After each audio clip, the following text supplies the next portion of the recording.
Hi there, folks. So tonight I'm going to be talking about neighborhoods. I'm going to use a really simplified version that the National Geographic uses to explain neighborhoods and just related concepts to kids. I sourced the data from the Census Bureau data and information, as well as some of the things that I'll talk about will be included from information I garnered from that site, and then the neighborhood planning tools from HUD, which is Housing and Urban Development, in my area. Not a big fan of putting personal identifiers on the internet, especially where we live, so I actually am going to do my high school's neighborhood. I think it's in a really interesting area as far as the city is concerned because there's very stark change and disparity once you cross over the interstate as far as drastic changes in socioeconomic status of neighborhoods, poverty rates is essentially what I mean by that. And just in general, the commerce that is available to people, you can definitely see big changes in the surrounding areas. So I'm going to start with what's immediately around the high school, put a few little things on my handy dandy map here. So right now I'm just going back to the HUD website, and I entered in the address, and then I asked for it to show me the tracts and also the block groups, which is the tool that I feel like gives me a better idea of what actually outlines the neighborhood. So I'm not a particularly good artist, but I'm going to do my best here, and so I'm actually going to base this mostly around Bardstown Road, okay, which is going to be the main road that my school is off of, my high school, not my current school. I know Mom is looking pretty tired because I am, so definitely don't think that I can pass as a high school student with this current look we got going on. So I'm just drawing the road right now.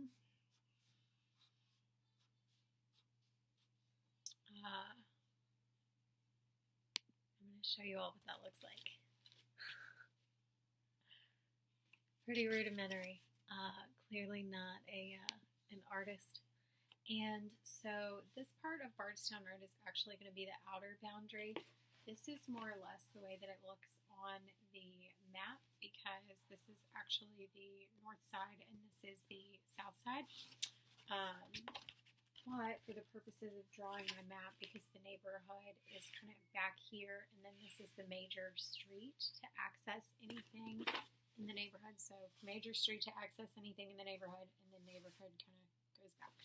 That's why I'm doing it this way.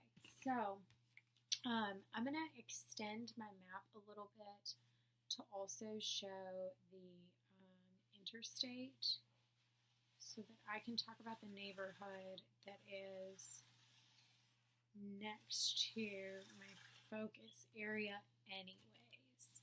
So we're going to do this little symbol here for interstate.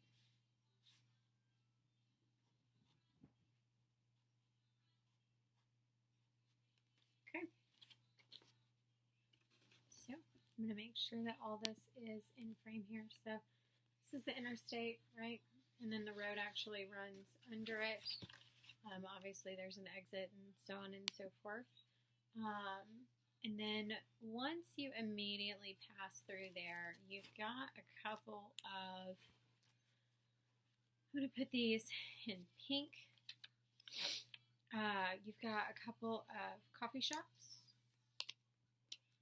donut store.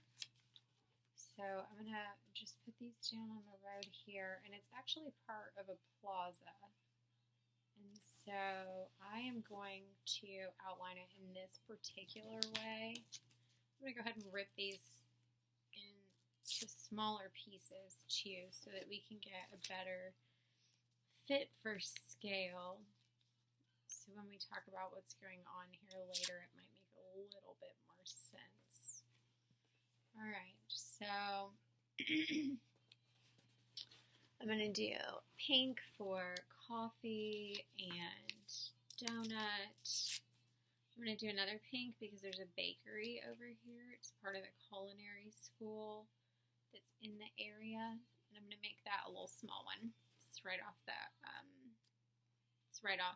main road, and then the one that's part of a plaza, which I'm going to do in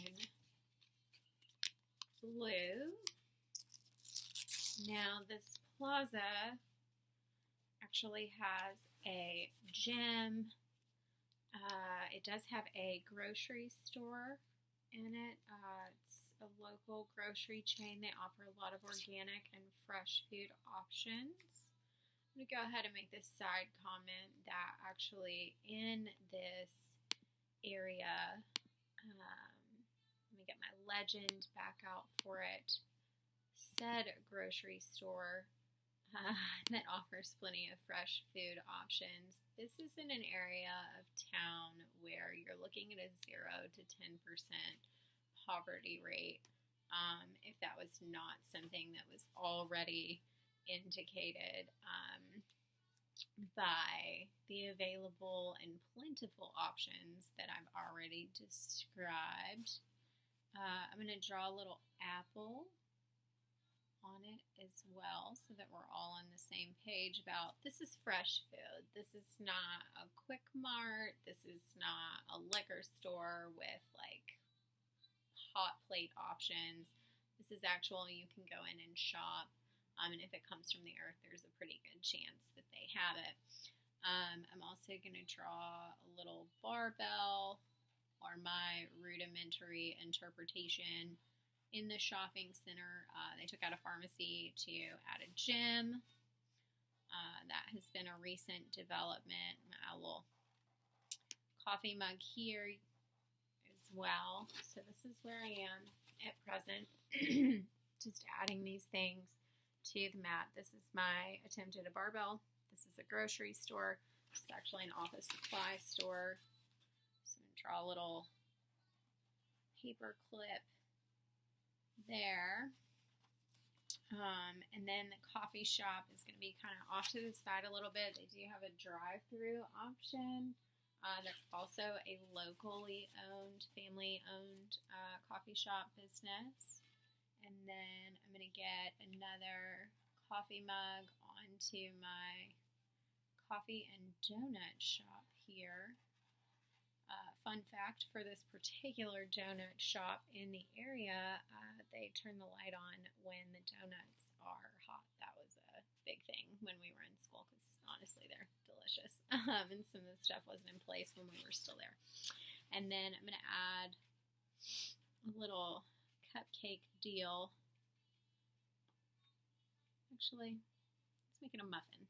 Or it can be a chef's hat if you want. We're going to Bob Ross it because my artistic abilities are sorely lacking. So here's what we have next to the neighborhood in question, right? We have the bakery, drive-through coffee shop, office supply store, fresh food market, plentiful options. There's actually a juice bar in there as well, gym, and then donuts and coffee. Okay, and behind, I'm going to draw a side road off of this.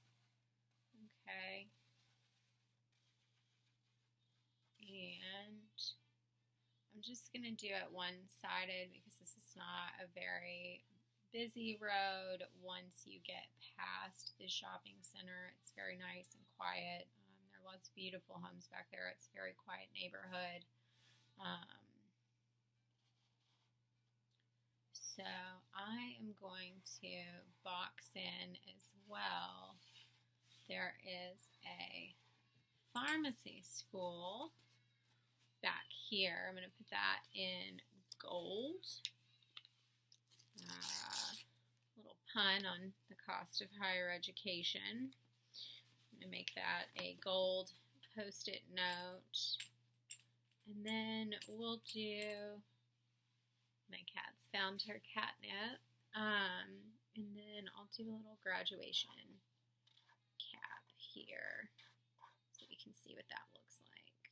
So this building is actually named after my grandfather. It was his original office building when he was still operating his company in the area. So this is that school pharmacy school, and then the interstate, right, and then the main road or thoroughfare, the residential neighborhood, the bakery. These schools are actually together, and the main campus is up here on this other side. And then we already kind of covered this area, and then this we can just, that's parking lot, right? I feel like that part's probably assumed, but you know, you never know. Okay, and so there is also a nursery in this area next to the donut and coffee shop. So I'm going to give you guys a green Post-it note for that one. And we'll put a little flower on it so that we know what it is. You also have another plaza, of course, on the other side of the nursery. We used to have a local fishery in there, and the food was amazing, so good.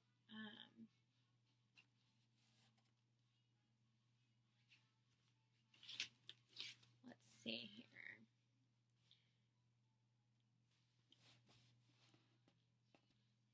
So I guess we're actually focusing on the neighborhood immediately next to the one that I had originally intended. To be honest with you, there's not a whole lot going on there. It's a church and a school that's affiliated with the church, and then my high school was right next to it. And it's all houses. So this is where the main stuff is happening anyways. Oh, and you know what? I actually almost forgot a nice little FroYo place. We're going to go ahead and put them in, and I'm going to put that in green too. And make that one a little snowflake. Because people love to go there to cool off in the summer when a nice little modern first world luxury that's a really terrible snowflake. So here's where we are. It's your main road and the interstate, the residential road that leads back past the bakery and the pharmacy school of a main campus. It's up here.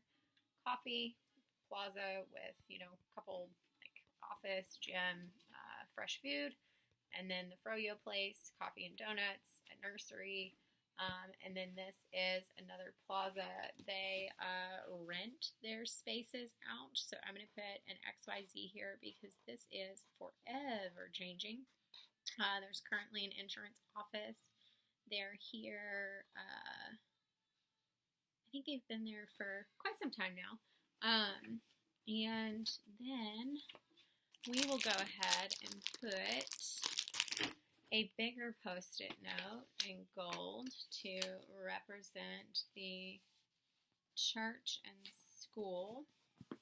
I'll do that one, the big one for the school, and then the little one for the church. My great-grandfather actually designed that church, and so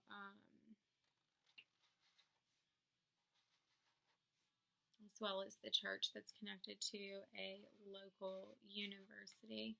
So I'm going to put a cross on that one, and then I'm going to put another little graduation cap next to the school here. This is a private school,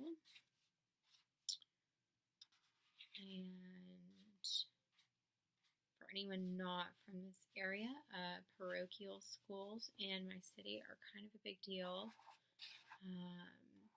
It's a very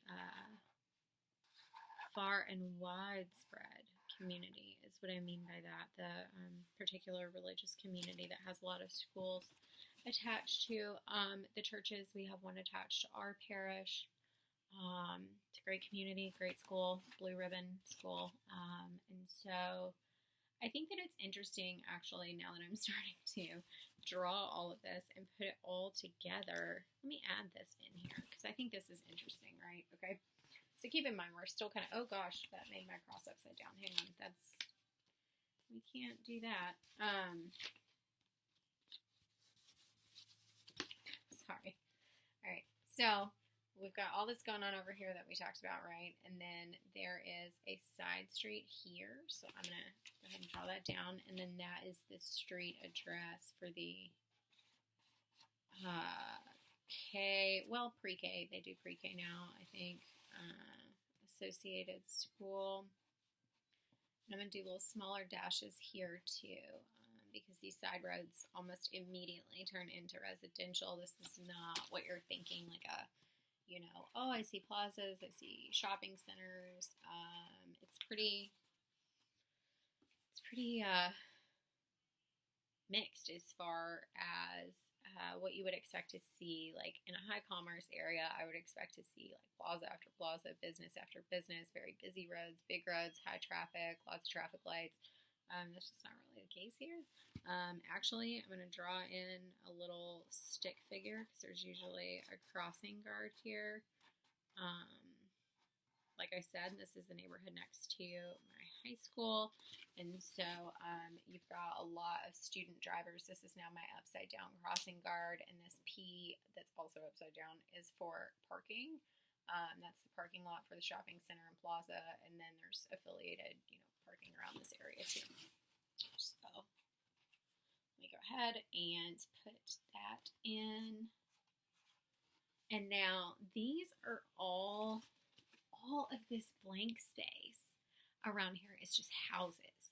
So like you have the main thoroughfare, right? And when you think about it, it's probably a pretty efficient way to design a neighborhood if you want one that is more secluded and quiet, but also centrally located.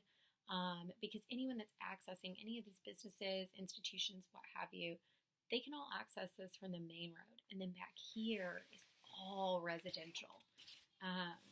So I'm just going to put, let's see, green for lots of homes. Actually, let me do this. And I'm not going to go into like full detail here, right, of what's what and what goes where. But I just want to outline the specific residential portions, and I'll just put house on this. And I think that it's interesting too about the vast majority of this neighborhood. I'm a big fan of a show that came out on Hulu with two of my favorite actresses, and it reminds me, this neighborhood setup, of what they talked about in the show, where you aren't really going to see any sort of metropolitan style living accommodations. You're not going to see high-rise apartments. You're not going to see anything there. I think there's like condos at one area or something that like has an HOA and a pool. This is not like, oh, we're meant to accommodate everyone, from all walks of life, which is actually why after the start of the video, I chose to go in this direction, because I would like to get a little judgy about this area that I frequented. Because circumstances change, and so do our perspectives, right? So I've added all these in, and you get residential back here, yes, behind the college, and those are big houses on a whole lot of land. These houses are all fairly good-sized as well, and the property value on these houses in comparison to the ones even across the interstate, and then especially as you skip 2 zones over, according to the HUD website and census information, there's a pattern that's really interesting here that I want to talk about once I'm done talking about my neighborhood. So keep in mind what I said about these houses, right? I drew these up this way because they're big houses. They're not apartments. They're not, if they are apartments, then they're houses that were converted into apartments, and they're meant to look like equally big homes as their neighbors. And holy segregation, basically. So anyways, you do have a lot of good stuff going on here. I mean, if you were a kid growing up in this neighborhood, I actually lived on the other side of the interstate in a very complex and interesting area, because you literally just like cross over one street and it's entirely different. There's a lot of questionable activity. And then the side that we were on, it was all either young families or people in retirement. And I think that the differences are the type of commerce that was available, if I had to comment on that, right? So if you look at this area, I mark the important things that, like, if I lived in this neighborhood, I'll never be able to afford this neighborhood, but if I lived in this neighborhood, this is what I would show my kid, right? Like, this is a really busy street here. Be careful, kind of stay away from, the interstate, because you can actually walk up onto it from the main area. And this is where pedestrians actually have to walk. They have to walk under the interstate if they want to get to any of the resources over here, which is not some of the more expensive gourmet single, needs met type options here. If you want to get to like Costco, Walmart, Target, all those things are over here. So if you live over here in any of these converted apartments, you don't have any kind of transportation, sure, you can take the bus line. There is actually, I'll go ahead and mark that down. I did that for a while, so I actually know exactly where that stop is, and I'm just going to put a big X on that one. And then also kind of one coming off the map, because there is one right across from the high school, because they are private. They do not have buses. Everyone's expected to just kind of figure it out for themselves. And so that one kind of running off the map is right here. The other stop is right here. There used to be, like I said, a pharmacy right here, and I think that's probably why they strategically placed that there. Baby's getting a bit fussy, so I am going to feel out what's going on over there. Okay. And so anyway, this is what I would explain to my kid if we lived in this neighborhood, right? If you ever need to access public transit for any reason, here and here are where the bus lines run. Again, it's a busy street. They're usually there about every 15 minutes. This is the K through 8 or pre-K through 8 grade school. This is the church. This is actually the church that we go to. And then this is the pharmacy school, the college bakery, and then the bigger college campus up here. Probably another reason why they felt the need to put a bus stop there, just in case it is a private college as well. So I don't know what that would look like as far as the majority or like typical average socioeconomic status of their students, of their campus population. I don't know what that would look like. Might be something worth checking into, because everything that I see in the surrounding area is based on these maps and the tools. So like this is based off the National Geographic descriptor of like how to explain neighborhoods to kids, like basic landmarks, very simple pictures, something like that.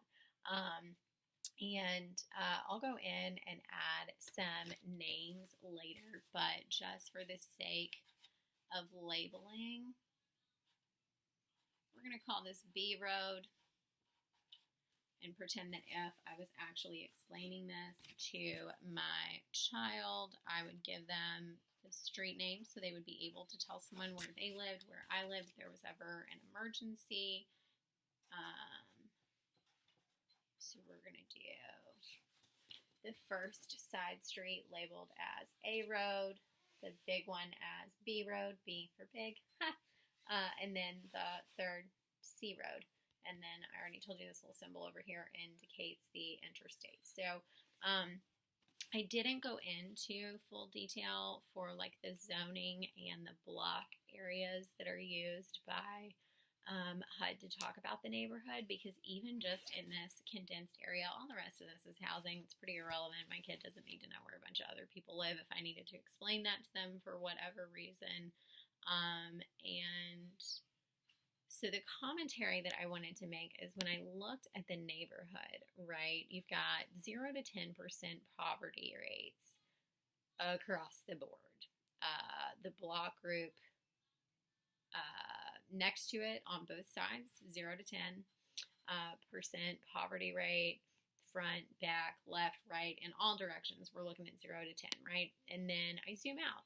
And I'm like, oh, wait a minute, there's a leap there. What's up with that? And it literally coincides with where the interstate is. It just automatically changes.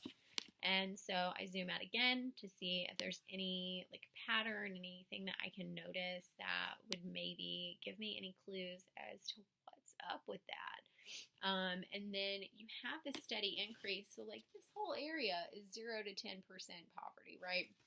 We explain that based on the Census Bureau data that's also linked on the HUD website. I'll put all of that in the discussion and description for the video. So you have 0 to 10% poverty rate. Then you hit the interstate, right? And then it jumps 10 to 20, right? And then you get the bigger commerce areas, plaza after plaza. There's Lowe's, there's Costco, there's Walmart, there's Target, there's all these things. And there are the weekly rate motels. There's apartment complex after apartment complex. There are neighborhoods and like former estates. In different areas there and so on and so forth. But you got all of a sudden a lot of liquor stores, a lot of check cashing places, a lot of smoke shops, a lot of, all of these like more adult themed type places. And then the poverty, the percent of people who are impoverished that live in this area jumps 20 to 30%. And then immediately after that, 30 to 100%. And so I'm really wondering, as far as neighborhood planning goes, let's just double check my resources, my numbers, make sure I'm not saying anything crazy. Look at this. This is so simple. And this is such a small area. And they're at 0 to 10% poverty, but then you just skip over a couple blocks, maybe a 5-10 minute walk, and you've got anywhere from 30 to 100% of people in other blocks right next to them living in extreme poverty. And when you look at city planning and business planning and where you want to put these stores, let's be honest, guys. Nobody's putting a liquor store right next to this, right? So what's the deal? What's going on there? Why do these people, right, not have the same things around them in their homes, the same types and categories of businesses? How do we go from FroYo and a fresh food market to liquor store, check cashing place, smoke shop, huge super centers right next to each other, and then extreme poverty? So that's kind of a conversation that I think that we need to have when we look at our neighborhoods, when we look at the businesses that we choose to support, when we look at public transportation or perhaps the need for public transportation. So again, I will link everything that I used in my description for the video. I've been thinking a lot, thanks to my very, very loud and incredibly rude and inconsiderate neighbors, and the fact that the police are not responding to noise complaints, and my neighbors are not responding to civil conversation.